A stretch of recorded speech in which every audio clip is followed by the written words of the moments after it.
again, welcome back. Finally, we're back in person. Back in After like person, yeah. 5 classes remote. Exactly. There we go. Well, thanks, Drake, and it is wonderful to be back, seeing everybody in person, familiar faces, friends, and to also, I always enjoy my Februarys because it allows us to have a bit of open-ended time for conversation about a particular topic and how it plugs in with Scripture. So we're talking about all too human and looking at key relationships in Genesis. Some of the stories that are timeless and I think speak to particularly relevant aspects of our polarized, fractured landscape today, both locally, nationally, and globally. One of the things that I've been in conversation with Amy a bit, and just mutual admiration society, but just so grateful for Amy's voice in Richmond and in First Presbyterian Church and in our denomination. But I know she's been really encouraging in some of her sermons for all of us to have our own relationship with the text, to really think about how we interpret it, not how a particular teacher or something you read online tells you to interpret it, but what do you resonate with? How are you reading the text perhaps differently than you have in the past? And how can it inform your life, kind of unfiltered by some of the preconceptions you had or ways you may have read it in the past, or maybe you never read a certain text in the past. One of the things I really try to tell students is, and I mentioned this last week, is not to confuse familiarity with understanding. That oftentimes particular aspects of a text will be familiar to us. We know the contours of the story. We may feel like we know the plot, but oftentimes there are sections of it we haven't particularly read because they're not in the lectionary, we haven't heard them preached, or we haven't read the whole account in its entirety, and things jump out at us that we may not have known before. So as you have this encounter with these stories this month, I would encourage you to try to come upon them with fresh eyes as much as possible.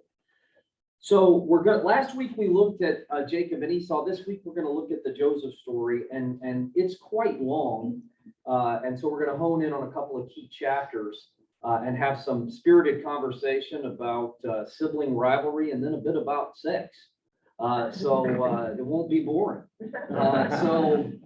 And gender and notions of consent and all kinds of fun stuff. One of the things to note, I'm going to geek out for a minute, just about 5 minutes, and give you a bit of background.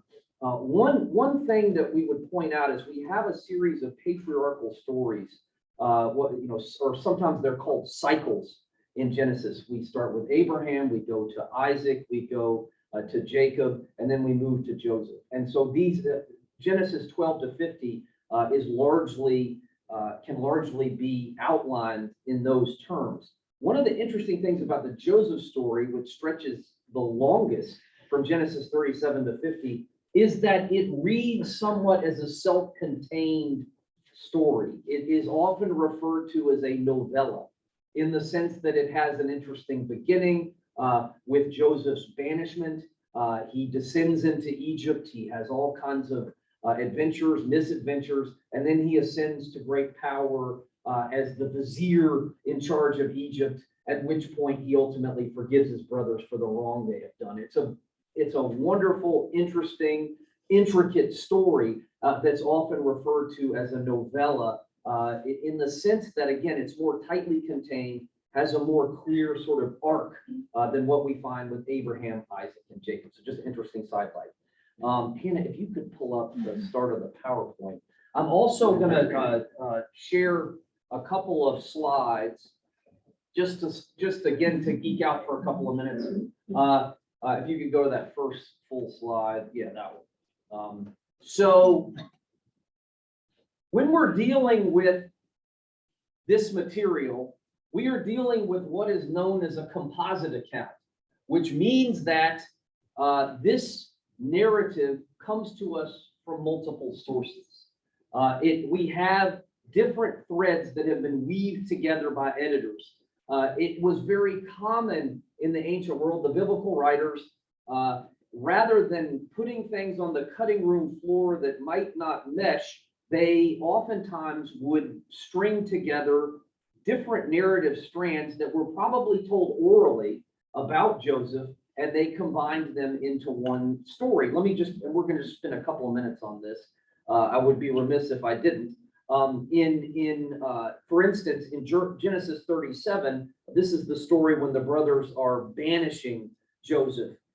In what we refer to as the J source, we have the whole business about the dreams and the coat.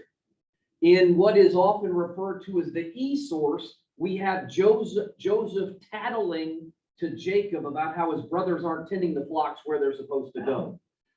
So if you look, you see at 18, they saw him from a distance. Before he came near them, they conspired to kill him. Okay, now all of a sudden they said to one another, here comes the dreamer, let us kill him. Why do we have two different, seemingly, the same idea, plans to kill him? Then we shall say that a wild animal has you can just leave it on that for now.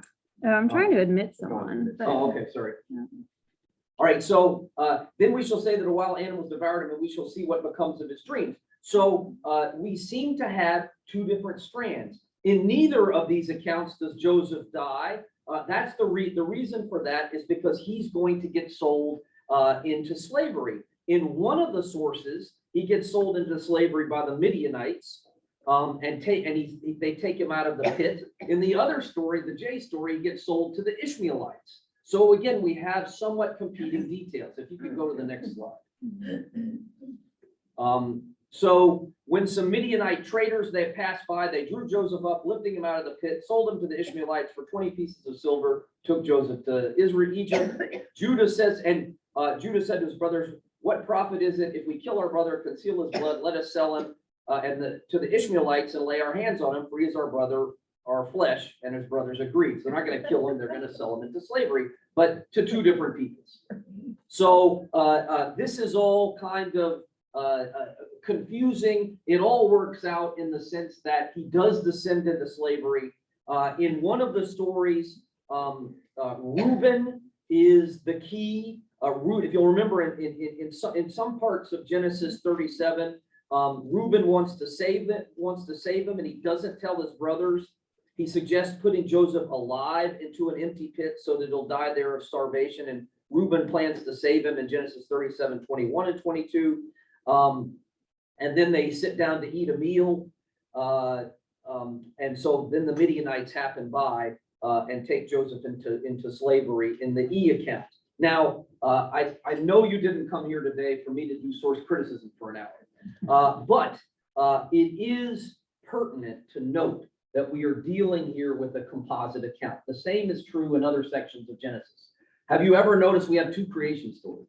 We have Genesis 1, almost a liturgical celebration of Genesis. God creates everything and it's good.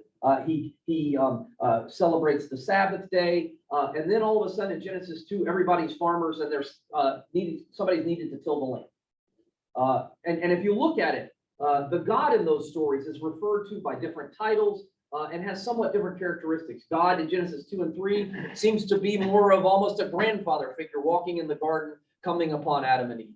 Whereas in Genesis 1 is portrayed quite differently. In the Noah account,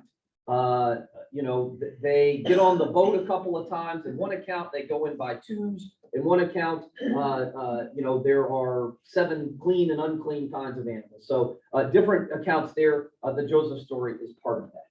All right. Anybody have any questions, comments, thoughts? All right. I know I tend to talk fast, go fast, but I wanted to do a little bit of background there. All right, so go to the next slide. One of the things I want to notice as we get into more thematic stuff is the threads that are tied together here based on last week. This to me is one of the most interesting things. It shows that the biblical writers' thoughts about sin, about generational, and how you can continue to have to pay for something even long after it's occurred, and the sort of subtle thematic ties. Joseph went up to his father Isaac, who felt him and said, "The voice is Jacob's voice, but the hands are the hands of Esau." He did not recognize him because his hands were hairy like his brothers.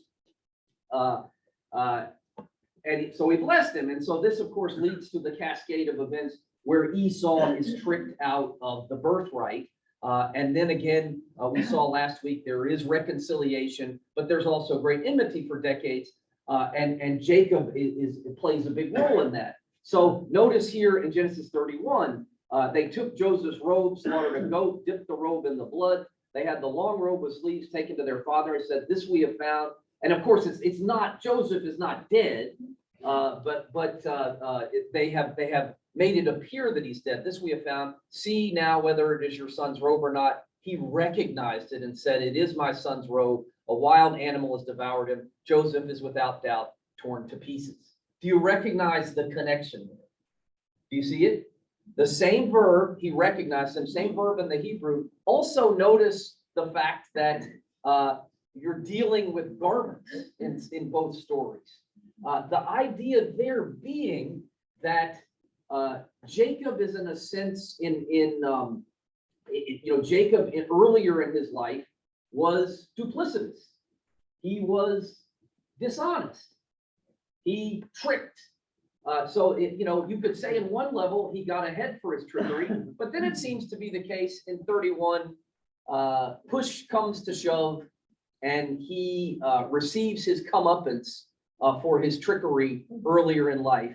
And of course, it's very similar in both instances. We have a garment that is symbolic of what's taking place. Everybody see that? Now, it raises the question as to whether or not, one of the things that's raised by these questions is family relations, family rivalry. We'll get to that in a minute. But another thing that's raised by this is, do we ultimately reap what we sow? Is there what we might call an act-consequence relationship, or what I've done a lot of work on this, and I've referred to as a character-consequence relationship. In other words, does the Bible affirm that character is destiny, that even if short-term benefits may accrue from dishonesty, from deceit, that ultimately you pay the piper? And I think the Genesis story is wrestling with that. Are we ultimately held to account for our sinfulness or not?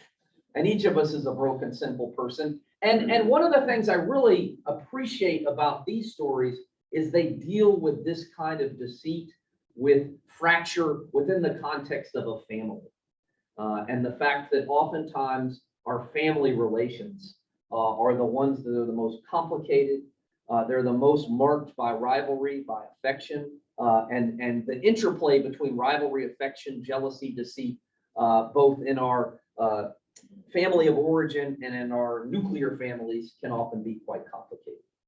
Anybody have any thoughts on that? All right, so now we're going to venture into real cheesiness. So just to get a sense of the jealousy of the brothers, my daughter Virginia went to middle school at St. Catherine's, and they did a performance of Joseph and the Amazing Technicolor Dreamcoat a couple years ago that at least one of Cal's Jennison's daughters were in, and maybe some of your kids were in it as well. It was really, Virginia did a little bit of drama at St. Catherine's as well, and this was an amazing production. I would have shown the clip from that if I'd had it, because the woman who sang, who I think is now trying to make her way on Broadway, is phenomenal, but I don't have the clip of that. So we'll settle for Donny Osmond. So if you could play that clip.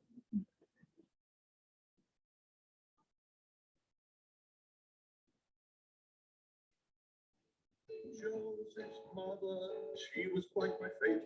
Oh, let me see. Share sound. Oh, let me. Click on.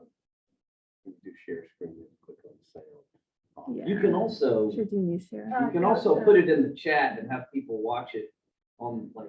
That's true. And I think if you go to the little microphone where it says mute and click the arrow, you might be able to change the sound source. So I would select the Meeting Owl Pro for the speaker. Oh, okay. Okay.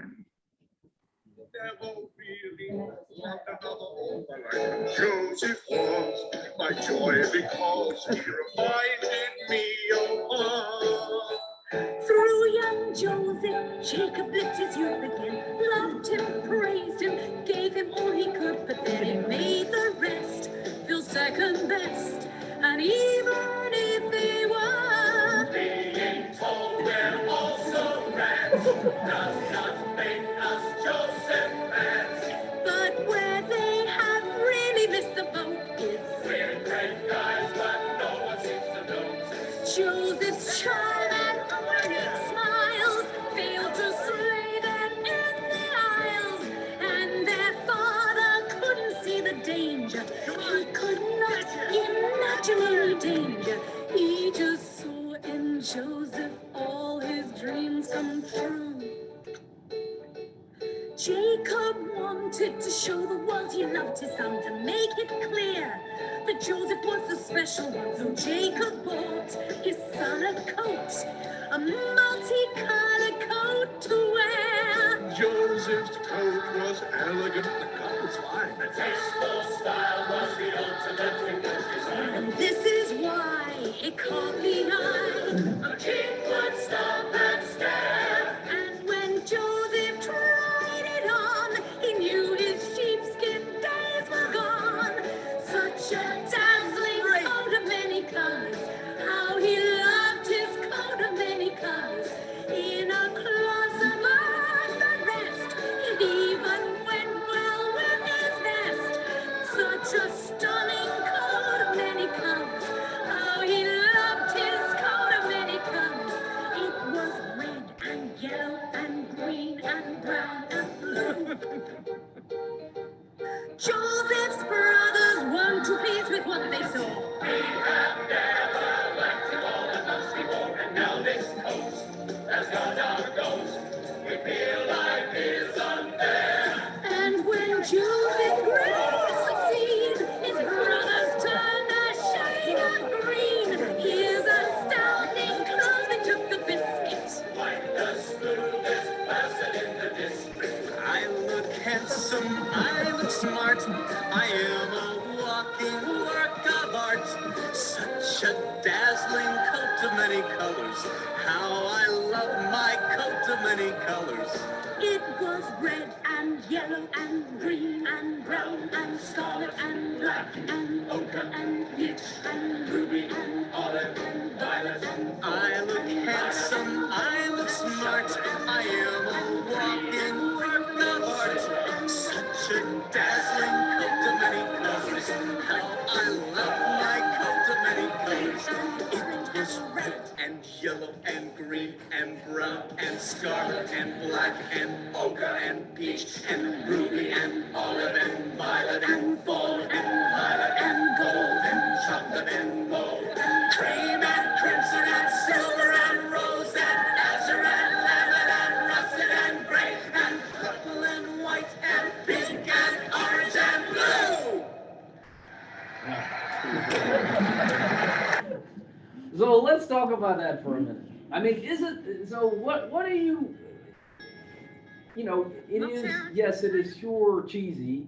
And, you know, it brings back, I think my earliest TV memories is watching the Donnie and Marie show in the 70s. So, but it's cheesy, but what does it get right about the story and about what draws us to the Joseph account?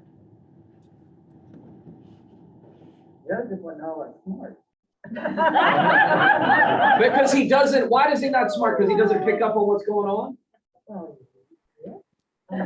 Like he's not getting the dynamics, in other words. Right. He wasn't very perceptive. He didn't have much emotional intelligence. Yeah, I would agree. What else? What is it? I mean, what's some of the, you know, just in terms of what do you find in that account, the clip, the story, the account of the coat that is somewhat timeless? The jealousy. Jealousy, yeah. The brothers. What the clip gets right is the brothers jealous. Yeah, right. You know, we saw that last week in the Riverland Runs Through It clip as well. You know, and the straight story, which again, for those of you who were, please watch that movie if you're looking for something to do on a cold night in February. Yeah, so the jealousy that is at work among the brothers, and the fact that you know, and that Joseph isn't picking up on that. What else? And we didn't read through all of Genesis 37. Joseph is also a tattletale. And you know, he is, you know, he's sort of a by the book kind of person who is, you know, is able to, and he's also a dream interpreter, which is interesting. We'll come to in a minute. But he's a tattletale. But what does the text, do you think, and the clip say about materialism? Would you say he's self-centered? I would, yeah. I mean, sort of, it's all about me. All about me. You know, he says, you know, I'm a walking work of art. Yeah. You know, there's a sense in which, yeah, there is a, well, and the other thing that, well, another thing that I thought the show gets right is that it's important to remember that in the ancient world, making dye, like having a multicolored coat, was exceptionally expensive, difficult, and time consuming. It wasn't just like, you know, going to buy the rainbow scarf at Penelope. I mean, it definitely, I mean, it would have been, I mean, this was a big deal. Purple dye was very difficult to do. So yeah, there is that element as well. Is there a sense though in which also that it speaks, at least it does for me, it speaks to the fact that our sort of era of consumerism was always drawing us to the next shiny object, and that you know, there's often jealousy among siblings as to who gets it first. There's often jealousy as to among different households as to who gets it first. Who's going to be higher on the list to get the new Lexus or the new what's the Tesla? You know, like that. I think that also is a really timeless aspect of the story. Anybody else? Going back to the start of the story, the stark difference in treatment from by the father of the different sons. Right. And so his he's also had sons Set with, up to- yeah, and so the sons he's had with Rachel are Benjamin and Joseph, and they're favored sons. And so you know, you could think about blended families in that regard, but you don't even have to do that. You could think about just the notion or perception some kids have that, you know, you know, that this person is favored more by the father or by the mother, and that's a very real and timeless aspect as well. And that sort of favored status persists all the way through the Joseph story. That's a really good point. Anybody? There was another hand? I think there was a question on the chat. Okay. Mary D, someone popped up. But go ahead, Neil. I was just gonna say, we have 3 boys, and I just can't imagine, I mean, it was hard enough to raise them as it was. If we had bestowed upon one of our boys a big coat of many colors, I mean, it would have been unbearable. I can't even imagine how horrible that would be. Yeah. It just, it's tough enough. No, I think, yeah, no, and I've heard that from, I think it's maybe, and for us, maybe it's been a little bit easier to have kids of different genders, but it's still complicated because Yeah. somebody, you know, somebody gets a cell phone first, and I mean, there's just hundreds of things yeah. that happen in the ebb and flow. There is a question. There's your question, right there. You want me to read it? Yes. Is it possible that Joseph's expression of the magnificence of the coat and that he received it made him feel special indeed? An expression of thankfulness that he wanted to share joyously. Others find the joy hard to accept. Yeah, I think that's a good point. You know, is there a sense in which he's trying to, you know, and you know, there is truth to the fact that Joseph does have special status from God. His dreams are real and they're accurate. And when he gets down into Egypt, they're going to prove to be true. One of the realities of this story is Joseph does have special status. And you know, that and I think he is trying to share that. But to come back to the point earlier, what's the balance between special status and emotional intelligence? You know, it's like that. One of my favorite country music songs is by Tim McGraw. You know, always be humble and kind. It's like like the line goes, if you achieve something, let yourself feel the pride, but don't flaunt it. And help out the next person in line, which I think is a beautiful. But so yeah, I mean, I think that's a real, and and we've all known people in all aspects of our lives who are prima donnas, and so how does that how do we respond to them? How are they responded to within their families? Really interesting because as we know, and this I'm just thinking politics, my field of academia. Sometimes prima donnas aren't just show-offs, they're also really, really good. Like they know what they're talking about and they know what they're talking about, or that, politicians too. And so how do we negotiate that? Pop music, just whatever you want to, whatever area you want to pick. So any other comments before thoughts? Yeah. How do you interpret the children running up on the stage and changing colors? Oh, when in the clip? Yes. Does that mean something? Yeah, that's interesting. I don't remember that from the musical. I guess that was incorporated into the thing, Okay. that they are somehow partaking of his grandiosity, and that he has an audience that the brothers lack, is my take on that. What did everybody else think? Something along those lines. It reminded me, yeah, I don't know, Generational. yeah, generational, they're younger. So yeah, I'm not sure. That's a good question. And my take was he was getting attention there now.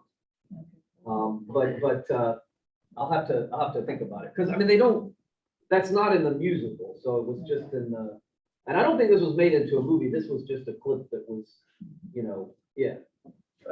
Brings to mind all the stories where, and the Holy Ghost sang praise and everything like this. Yeah. There's like oftentimes when angels show up in Genesis to, oftentimes you'll have, heavenly hosts were joining into the praise of things. Yeah, that's a good point. Yeah, he's got an adoring throng of some sort.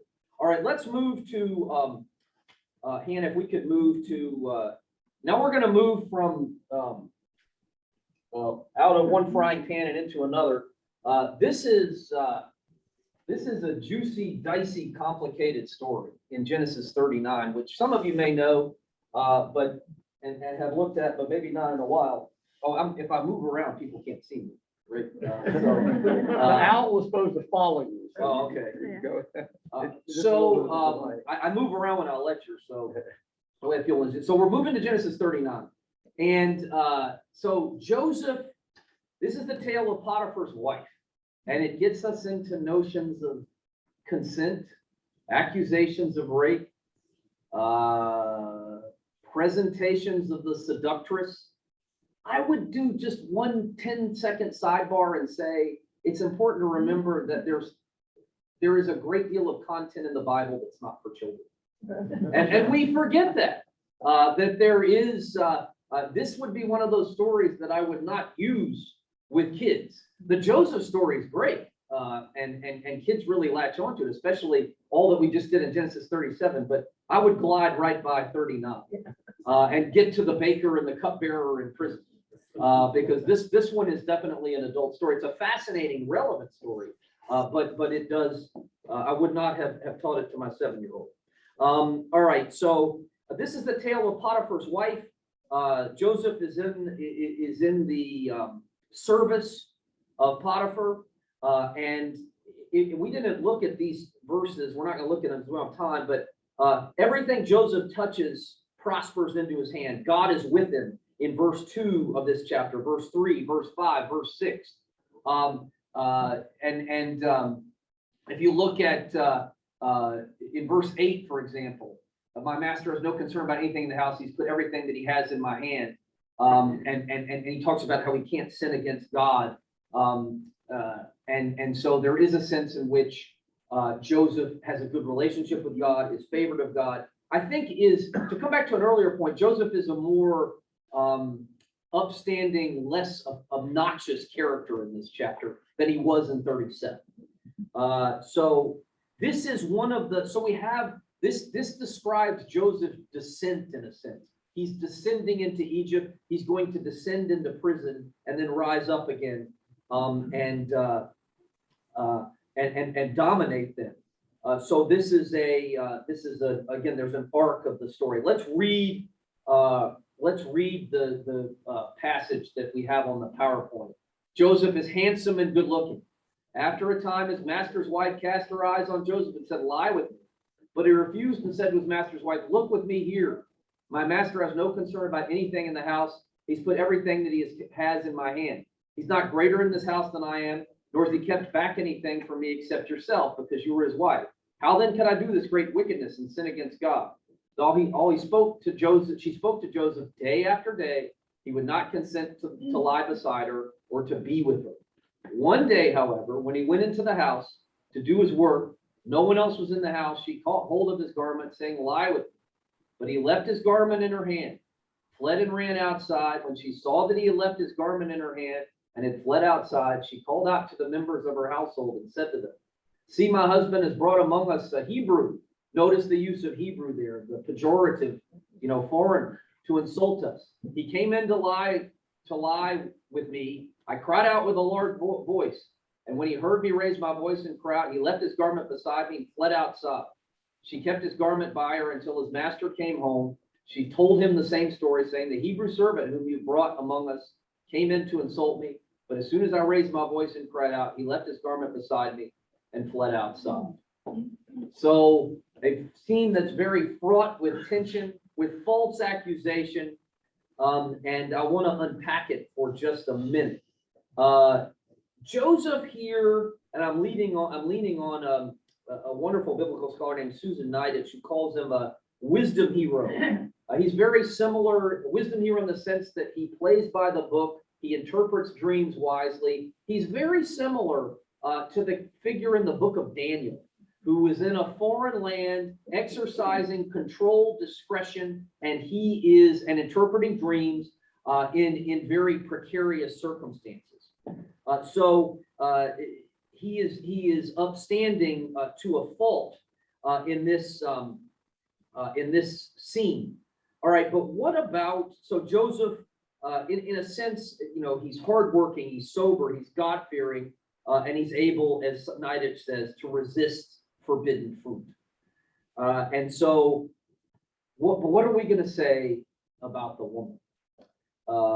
She is the female personification of danger, the wily seductress, sexualized. She's the vengeful and conniving woman. And she, she's trying to corrupt poor Joseph, and seems to be a manifestation of the feminine, quoting Niditch, frightening to men, aggressive, independent, and sexually demanding. So she, but because Joseph is no trickster, she's not going to fall into it. Now, she's very similar to a figure, and I think is based on a figure we have in the book of Proverbs. There is a whole scene in Proverbs 1-9 where a young teenager, late adolescent, early 20-something is being told how to conduct himself.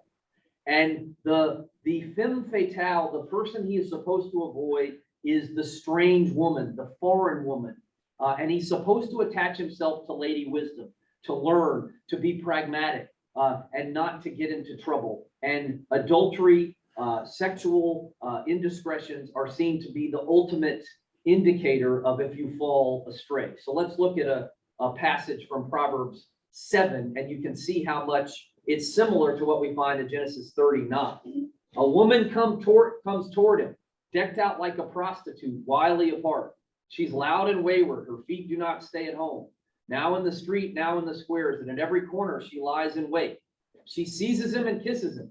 With impudent face, she says to him, I had to offer sacrifices the day I paid my vows.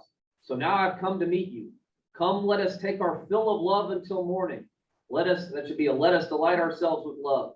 For my husband is not at home. He's gone on a long journey.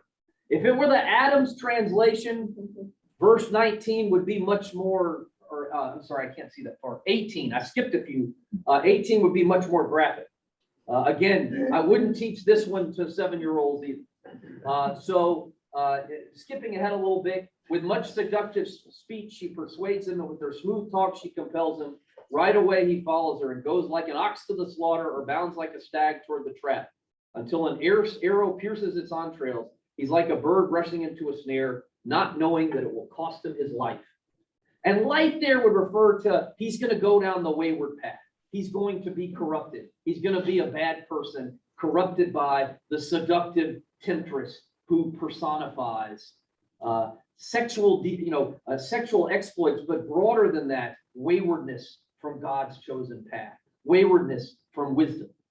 So we've got a comment in the chat Okay. along these lines, and it says, based on your comment about this being a story not for children, and with the current trend to ban books in public schools, would you comment about adding the Bible to books banned in schools? That's a really good point. I mean, I have thought of that so many times in the last couple of months when people talk about, banning Beloved or Mouse or just any of this nonsense. When you say you're going to ban a book, you bump up the sales. I mean, I looked on Amazon last night. Mouse is like the #1 seller right now. So, whoever's calling that does help. But we need to get back to core values. And sometimes you hear that as core biblical values. Well, what about Proverbs 7? Which I think is really fascinating and worthy of study, but it has quite explicit content. So really, really interesting. That's a really excellent question. That's funny. All right, so I want to press the point a little bit. I mean, I'm not trying to belittle Joseph's resolve here, but is there a downside? Helen and I were talking about this. This is my wife, Helen, back in the morning. Helen and I were talking about this last night, just about in movies and books and literature. The influence of this kind of presentation and what it does to the way we view gender. Is there a sense in which there's a downside to the way Potiphar's wife is presented, because it leads us to have particular stereotypes and assumptions about the way women exercise power. I was just thinking about the way in which, she'd mentioned Hamilton in the musical, for those of you who've seen it recently, the whole thing with the Reynolds affair, with the way the woman uses her seductiveness to cuckold poor Alexander into a relationship. I thought of, some of you, we were talking about older movies. I'm not going to show a clip from this, but the way in which the Glenn Close character in Fatal Attraction is presented almost as a demon. And the movie was changed, by the way. It was made and then it was changed to make her look more evil and more like the figure in Proverbs 7. The original cut of the movie made it a little bit more ambiguous and made you think a little bit worse of the Michael Douglas character. So I'm not suggesting go watch Fatal Attraction the same way as The Straight Story if you wish to.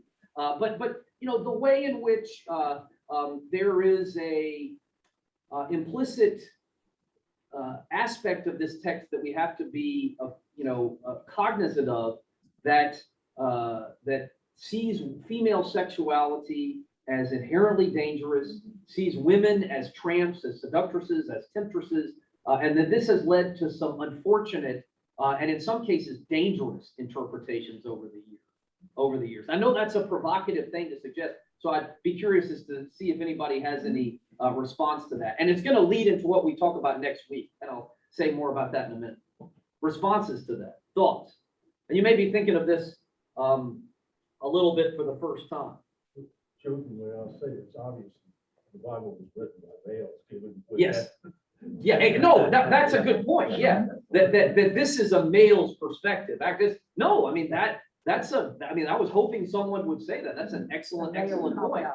What's that? She's calling me out. Male cop out. It's a male cop-out. Yeah, but it is, this is written with Joseph as the hero, her as the villain, and there is a sense in which it's written, even if the woman is dishonest in the story, she's completely objectified in a way that I think is something we have to be attentive to. As we think about, and I guess the other thing is this text is I was listening to a podcast about an evangelical church in Seattle in which this is lifted up and studied regularly, I think in a really destructive way, and done in, young men's Bible studies to sort of talk about, and the reason why I know this is they had clips of the Bible study in there just to sort of talk about how evil women could be. I just felt that it was, it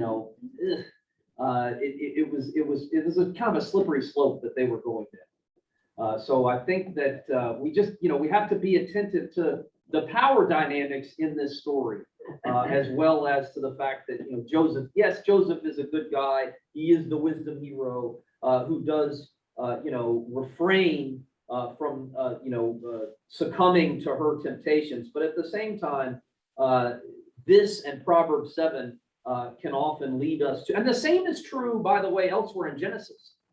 There's related stories. Who remembers what's the first thing? So the antithesis of Joseph is Abraham. What's the first thing that happens to Abraham when he goes down into Egypt? Well, it's kind of a weird story, but Sarah's really old, but she's still beautiful and is seen to be attractive. And Abraham passes her off as his sister to save his own hide at great risk to Sarah's well-being. So we see that female sexuality is very much present throughout these stories. Other comments on that? Thoughts? How am I doing on time? I got a couple. About, you got 6 minutes. Okay. So away from the sexuality, it is yet another sense of being tricked. And they say that the trick's on him this time, that she puts him in a situation by being deceived. Absolutely. Yeah, it's exactly the point. There's a and I think the one of the questions at work here is the extent to which female sexuality and tricksterism is intertwined in the Bible and today. How much do we instinctively do that? In the Bible, in the book of Esther, it certainly is. If you read Esther 1, in this story, it certainly is. Now, this will lead me to what I want to say for next week. In Ruth, which we're going to spend all of next week on, everybody has homework this week. It's short. Read through all 4 chapters carefully of the book of Ruth. Think about notions of sexuality. Does Ruth initiate a sexual encounter on the threshing floor with Boaz while he's drunk and asleep? If so, what's the import of that? Does Naomi know when she sends Ruth to the threshing floor? Is there a wink acknowledgement that that's what's going to happen? Do you admire Ruth and Naomi for what they do, or do you disagree with that interpretation? So is that a trickster story involving Ruth in which the deed is actually consummated? So I think there's very much a relationship between, and to get back to Bruce's point, some people have suggested that Ruth was actually written by a woman. And that this would be the one story that has a female perspective. There's, of course, no way of proving that, but it is a really interesting question. So as you think about Genesis 39 and think about Proverbs 7, have that in mind: consent, sexuality, tricksterism, as you read through the book of Ruth. Also in chapter 2, when she's out in the field and there's a chance she could get raped, it does show the extent to which women, especially single women, especially virgins, were quite vulnerable to, and the same is true still today in many parts of the world and many parts of the United States, that's still a real risk. So when you read through Ruth, all these stories, I think, are wrestling with that in really interesting ways. So it's a really good point. There's a comment. Yeah. It is only in recent history that women have had economic freedom, and these ancient stories further convey this message. A really good point. And there's been some effort to look at Genesis 39 and say that Potiphar's wife is, in a sense, she's beholden, her livelihood, her survival is tied up with her ties to Potiphar. And Joseph's survival and livelihood is tied, they're all intertwined with Potiphar. And so she's, in a sense, playing a delicate, dangerous game. And that's also a good point in relation to Ruth and Naomi. Again, they're not able to, they have to latch on to a man to retain the estate. They have to latch on to a man to retain his property, or to retain their own property. And it's a really complicated, we're gonna get into that next week and talk about what exactly is happening in Ruth in that regard. But that's a really good point. Economic, but now it is the case that there were some Jewish, we did, it's really interesting. I'm getting into the weeds just as it's time to stop. There are some divorce contracts from this period, which indicates that archaeologists discovered some divorce contracts which show that women could petition for divorce and leave the marriage with the property that they came into it with, which is really interesting. And so this was a Jewish community living in Egypt. And so the Bible doesn't necessarily give us the whole story, but it does show that perhaps this was a debated topic. So yeah, really, really interesting. Good point. We have time for maybe one more question, or we can also, yeah, go ahead. I was just gonna say that the idea of woman as sexual trickster started in the very first chapter of Genesis. Yeah, that's given. Yeah. No, that's right. That's right. Yeah, no, that's right. So you know, the question becomes, yeah, do we start the thread with the very first woman? And well, that's a really good point. And there's been such a tendency in later Jewish and Christian literature to blame the woman. Again, to come back to Bruce's point, you know, who writes the stories? The thing about that encounter is that Adam the man is standing there the whole time. We assume he's off, you know, somewhere else in the garden, hunting, maybe taking a walk. If you read it carefully, he's standing there the whole time. He's actually a bigger boob. He's a boob. And so, like, you know, he's just, she takes the fruit and she gives it to him, but he's heard the whole account. He could say no if he wanted to. She's the stronger, smarter person in the story. Maybe she makes a mistake, but he's not blameless. You know, in a sense, and could that also, I mean, one of the other things we want to point out about Genesis is it arguable that Sarah and Rachel, for example, are more interesting three-dimensional characters, and Potiphar's wife are more interesting three-dimensional characters than some of the men we encounter. You know, I think they have more color to them. In this case, it's not altogether favorable, but I find, for instance, I find Sarah to be a much more interesting character than Abraham. He's interesting too, but I still do. And certainly Rachel is very interesting also. So anyway, all right. So next week, we got to stop.